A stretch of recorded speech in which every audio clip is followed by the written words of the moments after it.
27 رجب کو جبرائیل آئے، آسمان سج چکے ہیں اور ہماری یعنی زبان میں یا ہمارے رواج میں کہ یا رسول اللہ استقبال کے لیے قطاریں لگ گئی ہیں، آپ ان کو لے کر گئے۔ اللہ نے اپنے نبی کا ہاتھ پکڑا اور اپنی ذات تک پہنچا دیا۔ ہم اپنا ہاتھ اللہ کے نبی کے ہاتھ میں دے دیں تو ہم بھی اللہ کی ذات تک ہماری بھی پہنچ ہو جائے گی۔ اور پہلی ہستی ہیں جن کا قدم اللہ کے عرش پر پڑا۔ اللہ تعالیٰ نے ایسا خوبصورت سلام پیش کیا، تو اللہ کے نبی پہ قربان جاؤں، انہوں نے اپنی امت کو بھی شریک کر لیا۔ السلام علینا وعلی عباد اللہ الصالحین۔ اللہ ہمارے اوپر بھی سلام ہو آپ کا، اور جو میری امت کے نیک لوگ ہیں ان پر بھی آپ کا سلام ہو، آپ کی رحمت ہو۔ یہ آپ کا سینہ چاک کیا، دوسرے فرشتہ وہ پانی لایا زمزم کا، اس سے آپ کے سینے کو صاف کیا، پھر دل باہر نکالا، اس کو چیرا، اس سے صاف کیا، اور پھر دوبارہ دل کو رکھ دیا اور سینے کو بند کر دیا۔ اب یہ سارا کچھ اپنے ہوش میں دیکھ رہے تھے۔ اور پر جبریل نے کہا یا رسول اللہ بس آگے میرے پاس ویزا کوئی نہیں ہے، ایک بالشت بھی اوپر جائے، ایک گٹھ بھی اوپر جاؤں گا تو جل کے راکھ ہو جاؤں گا۔ کہ محمد سے وفاتوں نے تو ہم تیرے ہیں، یہ جہاں چیز ہے کہ لوح و قلم تیرے ہیں۔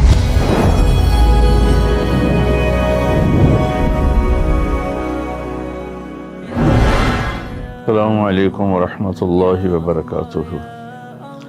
الحمد للہ وکفی وسلام علی عبادہ الذین اصطفی، اما بعد۔ رجب کے مہینہ میں اللہ تعالیٰ کے نبی کو اللہ تعالیٰ نے اپنے پاس بلایا، جس کو ہم معراج کہتے ہیں، شب معراج، لیلۃ المعراج، اور اس کے لیے اہتمام بھی کیا جاتا ہے، عبادات کا، خیرات کا۔ یہ اللہ تعالیٰ کی بہت بڑی قدرت میں سے ایک چھوٹا سا نمونہ تھا کہ 3 کپڑوں میں اٹھایا اور سارے خلا کے پردوں کو چاک کروا کے 7 آسمان کے دروازے کھلوا کر سدرۃ المنتہا پہ جبریل کی بھی بس ہو گئی کہ اس کے آگے اتنا بھی اوپر گیا تو جل کے راکھ ہو جاؤں گا، تو اس سے اوپر آپ تشریف لے گئے، اور پھر عرش خوشی سے جھوم اٹھا، اہتز عرش الرحمن، عرش خوشی سے یوں جھوم رہا تھا۔ خوشی میں انسان بے خود ہو کر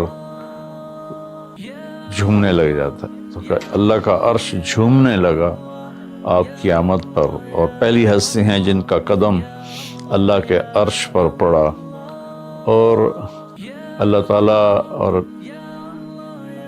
اللہ کے محبوب کے درمیان جتنے نور کے پردے تھے اللہ نے سب ہٹا دیے۔ اور السلام علیک ایھا النبی ورحمۃ اللہ وبرکاتہ۔ اللہ تعالیٰ نے ایسا خوبصورت سلام پیش کیا، تو اللہ کے نبی پہ قربان جاؤں، انہوں نے اپنی امت کو بھی شریک کر لیا۔ السلام علینا وعلی عباد اللہ الصالحین۔ اللہ ہمارے اوپر بھی سلام ہو آپ کا، اور جو میری امت کے نیک لوگ ہیں ان پر بھی آپ کا سلام ہو، آپ کی رحمت ہو۔ تو معراج کا واقعہ اسباب کے خلاف ایک انتہائی عجب اللہ کی قدرت ہے، اور اس میں ایک چھوٹی سی بات عرض کروں کہ جب آدمی پس جاتا ہے نا اور کہتا ہے متی نصر اللہ، یا اللہ تیری مدد کہاں ہے، تو پھر اللہ کی طرف سے جواب آتا ہے الا ان نصر اللہ قریب، بے شک میری مدد قریب ہے، آ رہی ہے۔ یہ واقعہ طائف کے بعد پیش آیا ہے، جب آپ بے بس ہو گئے تھے، پتھر کھا کے شدید زخمی ہوئے، پھر آپ مکہ تشریف لائے تو باہر ٹھہر گئے، اندر آنے کی آپ کی سکت نہیں تھی، اور آپ نے زید ابن حارثہ کو اخنس بن شریک کے پاس بھیجا کہ مجھے پناہ دو، میں مکے میں داخل ہونا چاہتا ہوں، تو اس نے انکار کر دیا، کہا میں نہیں پناہ دیتا۔ پھر اپنے سہیل ابن عمر کو پیغام بھیجا کہ مجھے پناہ دو، اس نے بھی انکار کر دیا۔ پھر ایک اور عرب کے سردار تھے، ان کو پیغام بھیجا، غالباً صفوان بن امیہ کو پیغام بھیجا کہ مجھے پناہ دو، تو انہوں نے بھی انکار کر دیا۔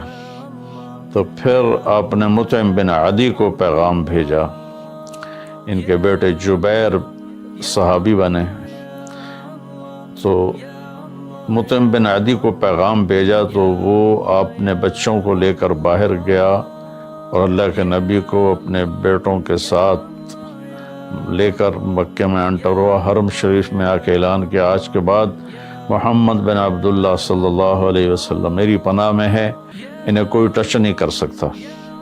ابو جہل نے کھڑے ہو کر کہا تم یہ اس کا کلمہ پڑھ کے کہہ رہے ہو یا اپنی سرداری کے زوم پر کہہ رہے ہو، اپنی سرداری کے بلبوتے پر؟ اور کہا نہیں، میں نے اس کا کلمہ نہیں پڑھا، جو اللہ نے مجھے سٹیٹس دیا ہے اس کی وجہ سے کہہ رہا ہوں۔ کہ پھر ٹھیک ہے، ہم ان کو کبھی ٹچ نہیں کریں گے۔ اس قدر حال سنگین ہو گیا تھا، اور کبھی آسمان کے فرشتے نہیں روئے سوائے دو جگہ۔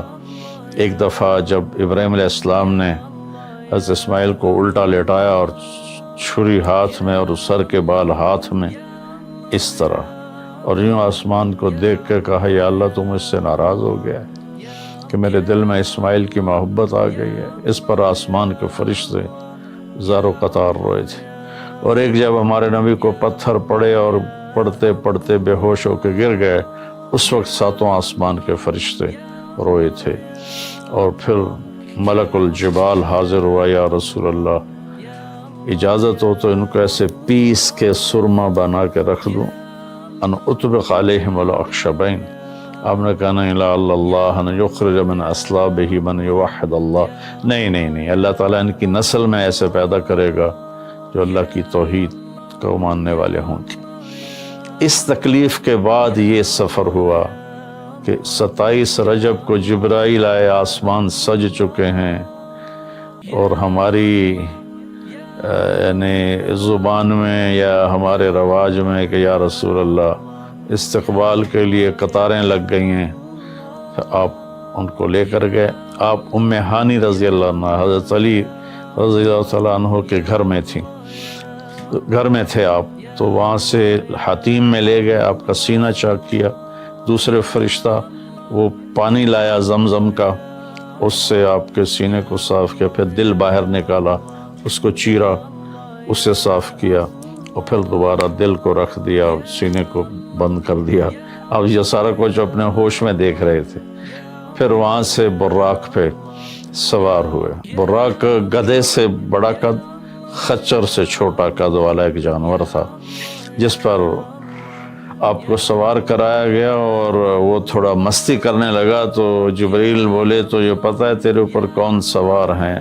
تو اس کے ساتھ ہی وہ ایک دم سر نیچے کر گیا، اور پھر وہاں سے پرواز کی بیت المقدس، اور وہاں آپ نے 2 نفل پڑھے اور ان کو وہیں چھوڑ دیا، اس کو براق کو وہیں چھوڑ دیا۔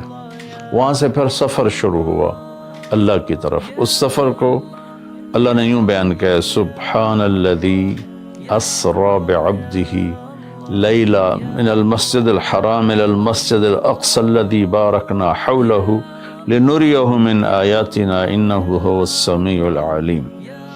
تو اس میں اہل علم کے لیے بڑا خوبصورت نقطہ بھی میرے ذہن میں ہے کہ یہ قرآن کی پہلی صورت ہے جو سبحان مصدر سے شروع ہو رہی ہے، سبحان الذی۔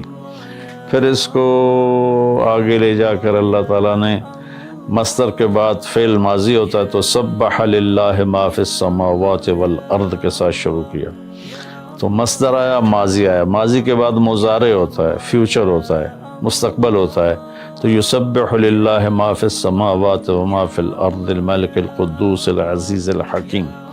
پھر اس کے بعد امر کا صیغہ ہوتا ہے، تو سبح اسم ربک الاعلی الذی خلق فسوی۔ یہ قرآن کا اعجاز ہے، قرآن کی خوبصورتی ہے، قرآن کی بلاغت ہے۔ سبحان، سبح، یسبح، سبح۔ تو اللہ تعالیٰ نے پہلے اپنی پاکیزگی کو بیان کیا کہ جو کچھ کہنے والا ہوں میں سب کچھ کر سکتا ہوں، میرے لیے کوئی مشکل نہیں کہ میں اپنے بندے کو لے کر گیا۔ اللہ آنے جانے سے پاک ہے، لیکن با کا اضافہ یہ بتاتا ہے کہ اللہ تعالیٰ کہہ رہے تھے یوں ہی سمجھو کہ میں اپنے بندے کو خود لے کر گیا اوپر۔ آپ جبریل کے کندھوں پر پروں پر سوار ہو کر نہیں گئے، آپ کا سفر الگ تھا، جبریل کا الگ تھا، یہاں تک کہ پہلے آسمان پر پہنچے تو دروازہ کھلا تو آدم علیہ السلام نے استقبال کیا، گلے لگایا۔ پھر اس سے اوپر گئے تو عیسیٰ علیہ السلام، یحییٰ علیہ السلام، زکریا علیہ السلام نے استقبال کیا، اور سارے آسمان کے فرشتوں نے استقبال کیا۔ پھر اس کے بعد تیسرے آسمان پر گئے تو یوسف علیہ السلام نے استقبال کیا اور سارے فرشتوں نے۔ پھر چوتھے آسمان پر گئے تو یونس علیہ السلام نے اور باقی سارے فرشتوں نے۔ تو پھر پانچویں آسمان پر گئے تو ہارون علیہ السلام اور آسمان کے فرشتے۔ پھر چھٹے آسمان پر گئے تو موسیٰ علیہ السلام اور موسیٰ علیہ السلام کے آسمان کے فرشتے۔ اس دن اللہ نے، میرا کہ میں نے پڑھا کہیں نہیں لیکن مجھے لگتا ہے کہ اس دن اللہ تعالیٰ نے سارے فرشتوں کی عبادت کی چھٹی کرا دی ہوگی اور فرمایا ہوگا بس میرے محبوب کا دیدار کرو، استقبال کرو، آج یہی تمہاری عبادت ہے، کیونکہ ہر فرشتہ بے قرار تھا کہ دیدار ہو جائے۔ پھر اب ساتویں آسمان پر گئے، وہاں ایک بیت اللہ تھا، وہاں ایک بزرگ سفید داڑھی والے یوں کر کے بیٹھے ہوئے تھے، یوں کر کے، اور لمبے ان کے بال تھے، لمبی داڑھی تھی، وہ نہیں اٹھے، وہ بیٹھے رہے۔ جب اب قریب آئے تو وہ کھڑے ہوئے اور کہا میرا بیٹا آ گیا۔ پہلے نبیوں نے کہا ہمارے بھائی آ گئے، ہمارے بھائی آ گئے، ہمارے نبی آ گئے۔ اس بزرگ نے کہا میرے بیٹے آ گئے، میرے بیٹے آ گئے۔ تو آپ نے جبریل سے پوچھا یہ کون بزرگ ہیں؟ تو انہوں نے فرمایا یہ آپ کے دادا ابراہیم علیہ السلام ہیں۔ اس میں اللہ نے ہمیں سبق دیا کہ بیٹا کتنے ہی عالی مقام پہ چلا جائے، اس کے ذمہ ہے اپنے ماں باپ کا ادب کرے، ان کے پاؤں چھوئے، ان کے سامنے سر جھکا کے چلے۔ یہ ہواؤں میں اڑ جائے، عرش کو چیر کے اللہ تک پہنچ جائے، پھر بھی باپ کے آگے، ماں کے آگے سر جھکانا ہے۔ اور یہ سبق عملاً اللہ نے امت کو سکھایا، پہنچایا کہ اللہ تو جانتے تھے کہ یہ امت اپنے والدین کی کتنی نافرمان ہوگی، اور کتنے ماں باپ ہوں گے جو چھپ چھپ کے روئیں گے، کتنی مائیں ہوں گی جو دوپٹے کے پلو میں اپنے آنسو چھپا لیں گی اپنی اولاد کی نافرمانی کی وجہ سے، بدتمیزی کی وجہ سے۔ میرے نبی سے پوچھا گیا یا رسول اللہ قیامت کب آئے گی؟ تو آپ نے فرمایا اللہ کو پتہ ہے، کیا کوئی نشانی فرما دیں؟ ارشاد فرما دیں کہ جب مائیں بیٹیوں کے ہاتھوں ذلیل ہوں گی تو قیامت آئے گی۔ یعنی بیٹے تو کرتے ہی رہتے ہیں، اگر بیٹیاں بھی ماں کو ذلیل کریں گی تو قیامت آ جائے گی۔ تو یہ اتنا بڑا مقدس رشتہ ہے۔ آپ نے فرمایا جس نے اپنے والدین کو دکھ دیا اس پہ اللہ کی لعنت، زمین آسمان کی لعنت، فرشتوں کی لعنت، نہ اس کی نماز قبول ہے، نہ روزہ، نہ صدقہ۔ اور دوسری طرف آپ نے فرمایا جو صبح صبح ماں باپ کی زیارت کر لے تو صبح سے شام تک جنت کے 2 دروازے اس کے لیے کھل جاتے ہیں۔ نہ حال پوچھا نہ خدمت کی، صرف آ کے زیارت کی محبت کی وجہ سے۔ شام کو آ کے ان کی زیارت کی تو صبح تک جنت کے 2 دروازے اس کے لیے کھلے رہیں گے۔ پھر ان میں کوئی ایک فوت ہو جاتا ہے اور یہ اس ایک کی بھی ایسے تعداد کرتا ہے، زیارت کرتا ہے، ایک دروازہ کھلا رہے گا۔ تو یہ اس میں ایک بہت بڑا سبق تھا ماں باپ، چونکہ پہلا قصور تو ماں باپ کا ہے کہ وہ بتاتے ہی نہیں، وہ تعلیم ہی نہیں دلاتے جس سے پتہ چلے کہ ماں باپ کا مقام کیا ہے۔ اسی میں ہماری نسل ڈپریشن کا شکار ہو گئی۔ تو انہیں کیا پتہ باپ کون ہوتا ہے، ماں کون ہوتی ہے؟ تو آپ وہاں سے تشریف لے گئے تو سدرۃ المنتہا، جہاں بارڈر آ جاتا ہے ان مخلوقات کا، بارڈر پر جبریل نے کہا یا رسول اللہ بس آگے میرے پاس ویزا کوئی نہیں ہے، ایک بالشت بھی اوپر جائے، ایک گٹھ بھی اوپر جاؤں گا تو جل کے راکھ ہو جاؤں گا۔ اللہ نے ایک تخت اتارا، اس سے اپنے محبوب کو بٹھایا اور وہ گئے بلندیوں کو چیرتے ہوئے، اس نے عرش پر جا کر لینڈ کیا، آپ اترے اور میرے اللہ تعالیٰ نے کہا ثم دنا فتدلی فکان قاب قوسین او ادنی۔ اللہ تعالیٰ نے اپنے محبوب کو اپنے قریب کر لیا، اتنا قریب کیا کہ فاصلے مٹ گئے، فاصلے مٹ گئے۔ تو بھائیو پھر لمبا واقعہ ہے، اور لوگ آج کل اتنا لمبا سنتے بھی نہیں ہیں، تو میں صرف جانے کا بتا دیتا ہوں۔